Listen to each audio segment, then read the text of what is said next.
vit le rêve, pour vrai. On se réveille le matin, c'est irréel. On ne croit pas qu'on est ici. L'histoire de Sarah-Jeanne Vien et d'Alexis Guay a débuté le 15 septembre 2020.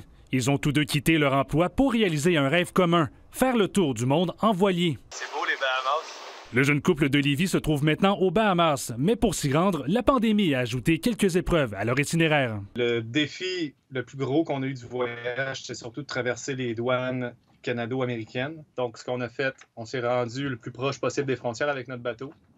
On l'a fait livrer par la terre pour ensuite prendre l'avion de l'autre côté des frontières. C'est environ, ça prenait 30 minutes au conducteur du camion pour amener le bateau.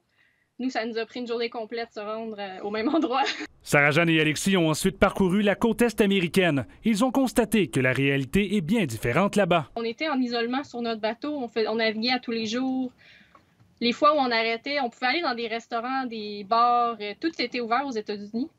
C'est sûr que les gens ils respectent la distanciation, ils mettent des masques. Entre États, il n'y avait pas de quarantaine, donc tu pouvais descendre, on n'avait aucune restriction. Voyager de la sorte demande beaucoup d'argent. Le jeune couple a même décidé de créer et de publier des vidéos de leur voyage sur le web. Les gens peuvent aussi accéder à leur contenu et suivre leur aventure. On essaye tranquillement de créer un système comme ça, mais c'est vraiment nos économies. J'avais une vanne, je l'ai vendue, Alexis a vendu sa maison. Pandémie ou non, leur voyage était prévu depuis 2019 et le sentiment de liberté prend encore plus son sens aujourd'hui. C'est sûr et certain qu'on partait en voilier, pas simplement pour avoir la liberté ou non liée à la pandémie, mais simplement pour pouvoir vivre au gré du vent. Le couple accostera demain à Nassau et prévoit lever les voiles vers le Guatemala dans les prochains mois. On est vraiment dans un but de faire le tour du monde, mais on vit au jour le jour. Si jamais on est tanné, on retourne.